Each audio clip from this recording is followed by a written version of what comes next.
The Prime Minister, David Cameron, has been speaking about job losses and house building in the East Midlands. In an interview with our political editor, John Hess, the Prime Minister spoke of the 1,600 job losses announced at Derbyshire County Council this week.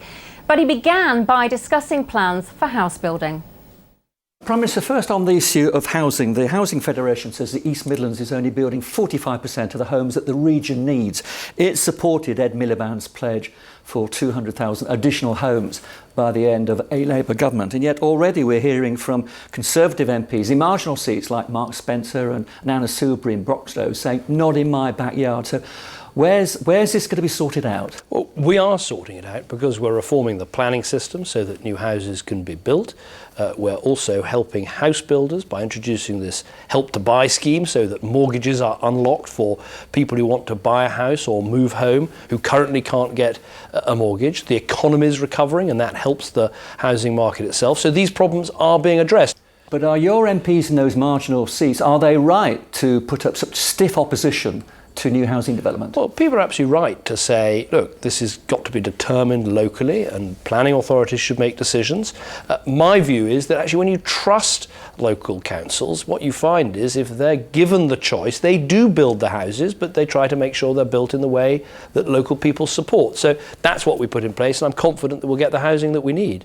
On local government cuts, both Nottinghamshire and Derbyshire changed political control, as you know. This is the Derbyshire Times headline this week. We haven't known anything like this since the Great Depression. Derbyshire is saying that 1,600 jobs have got to go, facilities lost, unprecedented cuts.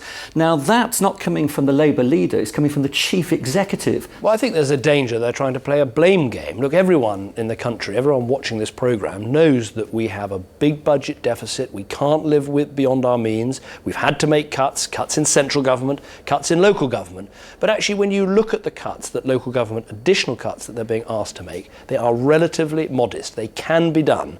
And I would praise local councils for what they've done so far to make efficiencies without hitting frontline services. They can go on doing that. You'll be aware that even the leader of Leicestershire, Nick Rushton, has been to hold meetings with Conservative MPs here saying actually even his authority can't take any more cuts. Well, I don't accept that. I think local councils have shown that they can find efficiencies. Things like the pay freeze that we put in place has made sure that we're keeping people in work, we're providing good services. But of course it's difficult. But the sort of extra cuts that are now being asked for, relatively modest, something like 2.3%, it's not impossible to do. And finally, one of our Euro MPs described you at the Labour conference as a disturbing cocktail of Alan Partridge and John Wayne. How would you describe yourself? Well, you get described as a lot of things in this job. I hope I'm a bit more John Wayne than Alan Partridge.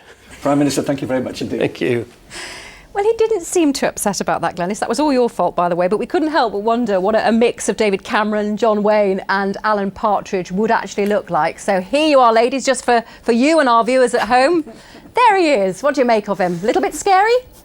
It's very scary, yeah. I can definitely see the Alan Partridge, but I'm not sure about the other bits. Well, John Wayne, obviously, because of the cowboy outfit. But, he's a straight shooter. But he did take it well, to be fair, didn't he, Glenys? He did, but the reason I made that comment was because I'm fed up with him saying one thing in Brussels and something else back home, and I think it's time we had a little bit of transparency in all of the decisions that are made. OK, well, Emma, David Cameron was asked about job losses there by our political editor, job losses in Derbyshire, and said that everybody was basically having to make cuts, but some of the cuts that are being made across the East Midlands are savage. No, councils have got very difficult decisions to take right now, and they have to find ways to make those cost savings, and it's quite possible to do that. The previous administration had put in place very, very prudent... Make it sound so easy, it's quite possible to make those cuts. Let's be honest, since the change in administration, they've overspent by 10.5 million, and whilst they're complaining about having to make these cuts and then these current job losses being discussed, they also, in the summer, created a new position for a deputy chief executive on an £83,000 salary. So they need to be... So you're saying they made the situation worse for themselves? Well, they're picking and choosing how they present the facts. What do you think of that, Glenys? Well, I think it's very difficult. You know, the amount of money that councils are getting is being cut. What are they supposed to do? And I know that some of the leaders in county councils have been asking the public where they should cut. Certainly but it's have. not easy, and prices are going up, wages are going down. It's not easy for anybody. Well, David Cameron was also talking about housing there, and he clearly wants more housing, which is something that Labour's pledged to do as well. But it's an incredibly emotive issue, especially here in the East Midlands. We've got dozens of disputes going off here. Yes, but people do need houses, and it's up to the local councils to determine the planning regulations. But I think people can come to a compromise. You know, there are many young people desperate for housing, wanting to get on the housing ladder. We do need to build more houses. We're absolutely desperate for them. You're both European MPs. Do issues like housing and council cuts have an impact on the work that you do? You'd be amazed about the people that write to us, so constituency inquiries that we have regarding all sorts of different issues. Of course, we're always keeping an eye on our region, and especially the infrastructure, and I think that that does have a European angle in how we are developing and how we're going to have growth here and create jobs, but also making sure that we can build those houses because we have the infrastructure to support them. What about you, Glenys? Does it have an impact on what you're doing, these local issues? It certainly does. I mean, I've been pushing for a youth jobs guarantee fund. We've now got €8 billion agreed. That was something we pursued last year. We've now got that fund to help young people into a job. We do that because we see the devastation that unemployment causes here in the East Midlands. So does the rest of Europe have arguments like this then about this sort of local issues? Absolutely. Yeah, absolutely. And we do have a regions committee of the regions there that is dealing with looking at how Europe as regions is working and operating and growing and developing. Will local issues like these affect your chances at next year's elections in May? Everything that has a political angle could have an impact, but we have to convince the voters ourselves that we have the right line when it comes to European policy. We argue all the time that European elections should be about Europe, but every time it is about local issues or national issues. You can understand that because people are worried about how things are affecting them, how it's affecting their families. Well, there's a very strong anti-European sentiment coming out of the UK, both from UKIP and also from a large part of the Conservative Party. How does that all go down in Brussels?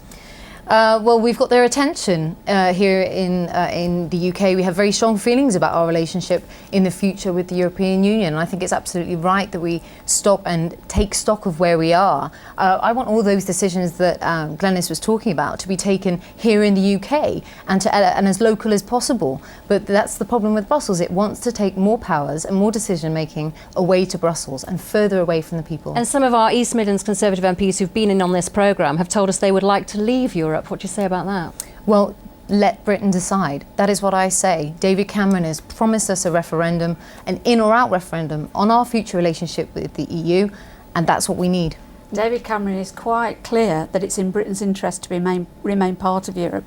If we have the debate, let's have the debate on the facts rather than on all of the rhetoric that we hear, because quite often the things you hear from UKIP and some of the Conservative Party is actually not factual. I'm happy to have the debate. But what are the facts then?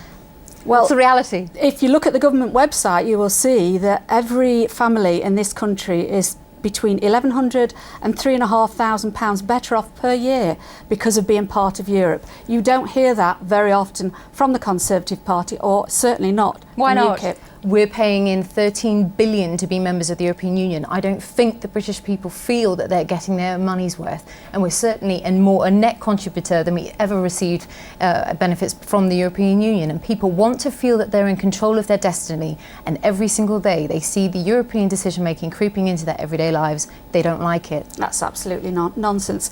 But it's the government's own website. You know, it's not me saying that. That's the government's own figures. That every family is £1,100 at least better off per year. That's a lot of money for people to lose. OK, we'll leave it there, ladies.